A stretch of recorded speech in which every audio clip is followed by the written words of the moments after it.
All right, welcome to the conversation on the TYT network. As I'm sure you all know by now, Ruth Bader Ginsburg has passed away, which leads to the conversation of, is there anything the Democrats can do to stop the Republicans from filling that seat? Of course, Mitch McConnell said that the Republicans would not fill a seat a year before an election, or he said at least that such a rule should exist. He claimed that there was even precedent for it when, of course, they blocked Merrick Garland for 10 months before an election, and obviously much longer than that by the time the president and a new Congress had convened. So now Mitch McConnell has trashed the so-called McConnell rule and says, no, I don't care. It's not the last year. I don't care if it's just 6 weeks before an election. We're going to seat someone new into this seat immediately. Donald Trump agrees. We can point out their hypocrisy until we're blue in the face, and we have. And we can tell you to go vote for Democrats, and we have. But that's for the future. For now, the question is there anything the Democrats can do to actually block this nominee, whoever it might be, from going forward? So we brought on Michael Waldman. He is the president for the Center for Justice at NYU Law School. Michael, great to have you here on TYT.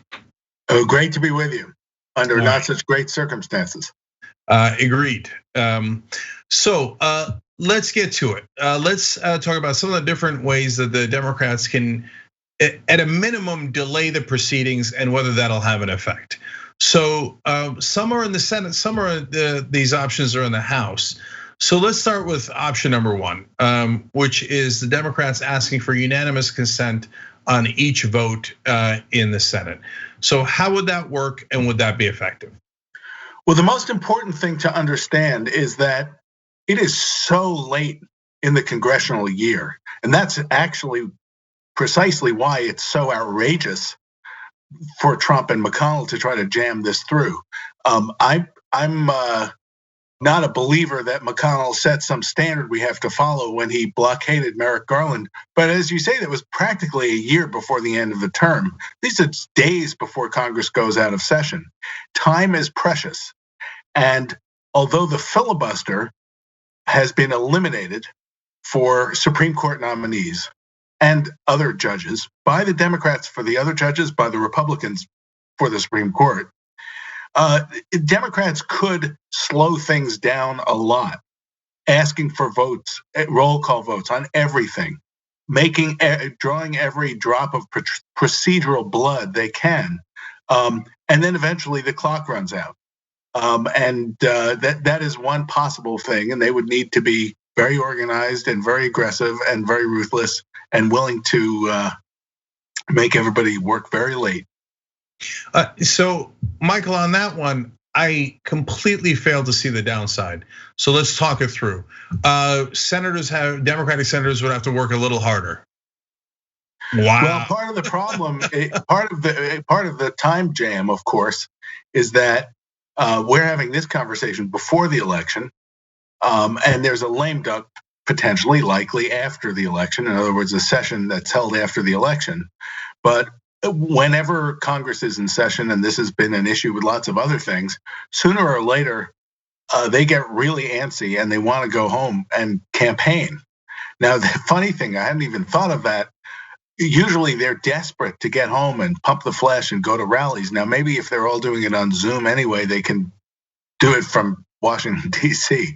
But the Democratic senators, as well as the Republican senators, sooner or later get really agitated and want to be done before the election. But the dragging out the clock is absolutely something that the Democrats could try. It wouldn't necessarily succeed because the Republicans would simply have to outlast them. But one of the goals probably for the Democrats is to make sure that a vote doesn't happen before the election. The politics of a vote in the lame duck could be very different than they seem right now. So dragging things out is always a time-honored legislative strategy. So let's talk a little bit more about that, especially in regards to the lame duck. So it is possible that if Mark Kelly wins the Arizona seat, that he could be seated as early as November 30th. So they wouldn't have to wait till January 3rd when the new Congress would convene. So that means that the Democrats, have a fighter's chance here. But would they have to delay the votes now so that votes can be delayed in the lame duck? Or can they start this procedure in the lame duck and have it be just as effective? Well, it's a great question. And the mechanics of legislating is not something we normally have to spend a lot of time thinking about. But for anybody watching this who wants an amazing read and also has a lot of time on their hands, I encourage you to read the Robert Caro biographies of Lyndon Johnson, both the book The Master of the Senate and then the most recent book called The Passage of Power. Because LBJ, who was the greatest legislative magician there was as a party leader, he understood that the way to get a vote on something you wanted later was to clear the way now on other stuff. And you're right that it would not be enough for the Democrats to just demand votes, around Supreme Court nominations, but they would have to demand votes, very lengthy votes on everything. And of course, again, that sounds great. It sounds hardball, and it's hard to do because that would mean stalling a stimulus to help provide funds for, if there is such a thing, funds for states and funds for people who are unemployed, and other things like that. It may also be the case that the Republicans would say, hey, we don't have anything we want to do. Don't worry about stalling our bills. We don't have any bills. So it's a complex thing. And Mitch McConnell is not a beacon of principle. He's, as they say, he gives hypocrisy a bad name. But the one thing he knows is how to stall and how somebody else could stall too. Yeah, so that's interesting on a couple of fronts. By the way, if you want another good book to read, it's The Fight to Vote. It's Michael Waldman's book, and it's could be relevant in this case too, and it's a good read. But in terms of the lame duck session and the points that you were bringing up, it would appear to me that this might actually be a good way to get the Republicans to propose a different coronavirus stimulus bill, because if you start delaying everything, they're going to want to break that logjam with a coronavirus bill because they're going to assume the Democrats can't delay that or something. Well, as you know, in Congress, a lot of the way stuff happens is there are must-pass bills, and they're bills that everybody feels they have to vote for. Used to be things. Probably still is something like the Defense Department authorization or appropriations bill, the spending bill. And because the thing is a must pass, then you can kind of slap some other things onto it. And if you make the politics right, you can get other things passed. And right now, if there's nothing but coronavirus that's a real must pass, then they may have a reason for doing that. I think the Democrats have, what we don't know is this: the Republicans are going to want to rush. Are they going to want to rush so much that they have no hearing? Are they going to rush it so much that they basically jam it through in a couple of days in October? They could, I suppose. There's no law that says you have to take time to consider anything, but I do think that they have to be attentive to the political optics, that it would look even more egregiously a power grab to not even be pretending to have an actual confirmation process. Yeah, honestly, I don't think they care one bit about that, not 1%, because it's not the old days. Like if you tell MAGA guys, hey, we did a power grab, they're gonna throw a party. It's not like they're gonna be like, well, but who knows? But McConnell cares a lot about judges, but he also cares about keeping the Senate. And he can't entirely control the panicked self-interest of some of his senators, although somebody like Cory Gardner, who people thought was somebody who possibly could be importuned to say, well, I'm not going to vote before the election, or I don't think it's right for a president to make this nomination now, he's come out saying, oh, I'll vote for somebody. And you start to get people like Cory Gardner, who's probably looking at the polls and saying, I need to have a career as a lobbyist ahead of me. And I probably should not anger the Republicans who are going to be the ones getting my clients' tax loopholes. These people start to have a personal calculus that a little ugly sometimes. Yeah, well, look, also in the lame duck session, if you've lost, you have no incentive not to vote for the position. So if you're Collins or Gardner and you've already lost your election, they're definitely going to put someone in. Well, and here's what, but then the conservative writer who's become a very fierce never-Trumper, David Frum, he makes the point, he says, right now it looks like McConnell is a brilliant wielder of power, and there's momentum, and he can do untrammeled whatever he wants.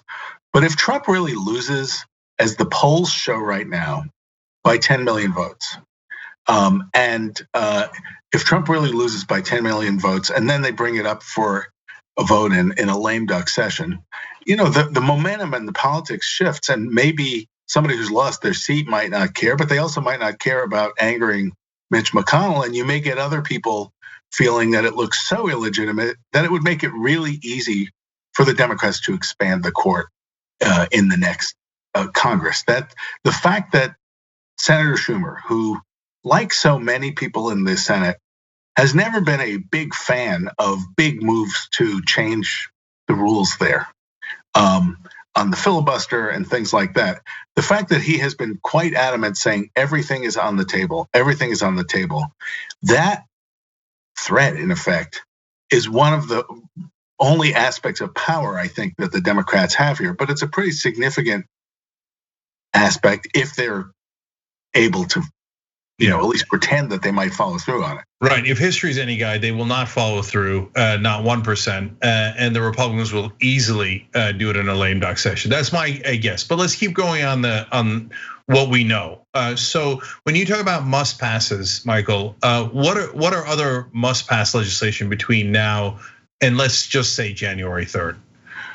Well, the one thing that, and I don't actually know where it is, but I seem to remember that it's been kicked into the post-election period, is the debt ceiling. Now, this is one of these bizarro quirks of American government that no other country has, where basically every once in a while Congress has to vote to raise the ceiling on the amount of debt the United States government can take on.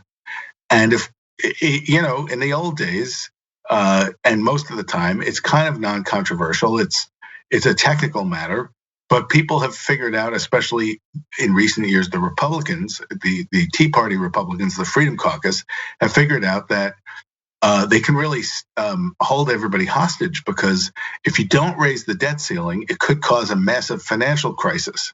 It really is, give me what I want or I'm going to shoot this puppy. And it's possibly one of the most irresponsible things that people do. And I would guess, I could be wrong, but I would guess that the Democrats would not be willing to threaten to not raise the debt ceiling and cause an economic collapse as a tactic here. In other words, that might be something they would not be willing to do. Michael, do we have any idea if that comes up before or after the election? I don't think it comes up before the election, because I think they've made deals to make sure it comes up after the election. I don't actually know off the top of my head whether there is a debt ceiling increase in the works in December or not, but these things are always timed so that they're pushed out of the way of where there's too much political peril. And this was something, as I remember, that Nancy Pelosi, the Speaker of the House, negotiated with Steve Mnuchin earlier in the year to avoid a crisis.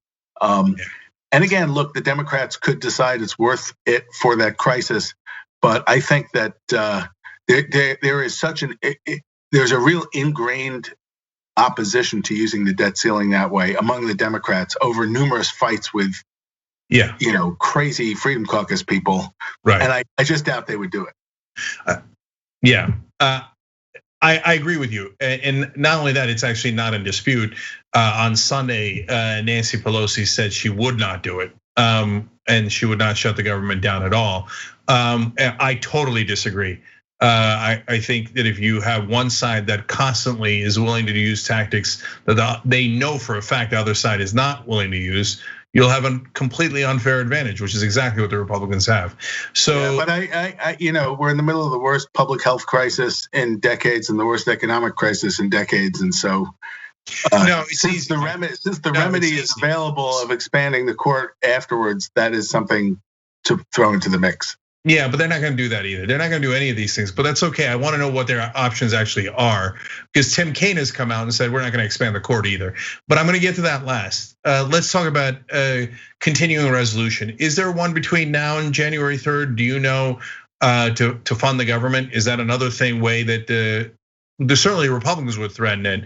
Democrats could, but do we know if there's one between now and then? So, what a continuing resolution is when they can't agree on a number of things relating to the budget.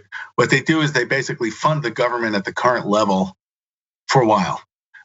It's sort of continuing irresolution, if you want to think of it that way. And that was part of the deal that Pelosi made. And this could be wrong, but I do believe there's a continuing resolution that is due to be voted on during the lame duck period. And that is absolutely something where they could play hardball. They could play hardball, they could shut the government down separate. That's about the spending, separate from the debt ceiling, which could collapse the financial markets and freeze up people's bank accounts. Ordinary people's bank accounts. But I would say that fighting hard on the continuing resolution or dragging it out are things they could do. But I don't know. Look, a lot of these hardball tactics are things that they can do, they can try. Sooner or later, you're right, that if Mitch McConnell has the votes, he has the votes. The question is, can they delay things enough to change the political dynamic? Is there anything that could change the political dynamic enough that one or two of these senators would think, you know what, I'm going to just not do this, and it's not likely, because the holy grail of a right-wing takeover of the Supreme Court has been something that has animated conservatives for decades, and the chance to finally get a vote to overturn Roe versus Wade is very hard for them to say no to. Yeah. And the other thing that is, of course, the other timing thing here that's a little crazy is the Affordable Care Act case. So as you know, a lower court in a very conservative judicial circuit of Trump judges struck down the whole Obamacare. And it was going to go back up to the Supreme Court. And Roberts, who'd already ruled this way once in the last couple of years, Roberts was highly likely to join with the other four people, and the Supreme Court would say, "Hey, folks, we told you this case is no good." Well, of course, Justice Ginsburg's not on the court, and even if there is no replacement, when the case gets up there, that means presumably it's a 4-4 tie, which means the lower court ruling stands. Which means Obamacare may be dead already. When is that, Michael? November 10th, after the election. It was so cynical that they put it off after the election in the first place. What a coincidence, right? But there was no reason at all to think that the Supreme Court was going to do anything other than reject the case once they got it. But because of the way the rules work in the courts, tie means that the lower court's ruling stands. Yeah. And unless one of them realizes what a shock that would be, but I doubt it. Yeah.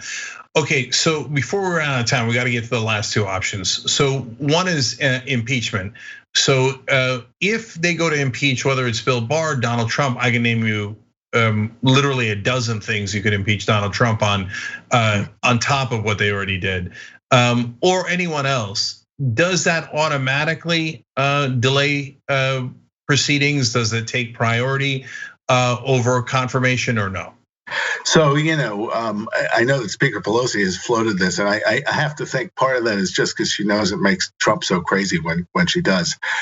I don't think it actually has the magic elixir powers that people might think, because it is true that under the rules of the Senate, once an impeachment goes over to the Senate, there's stuff they have to do, but it doesn't say they have to do it in any particular order. In other words, impeachments of judges often will get over to the Senate, and the Senate says, oh, this is interesting, we're going to appoint a committee, they're going to look into it, they'll get back to us. There's nothing that says it cuts to the front of the line, as I understand it, or that everything else grinds to a halt.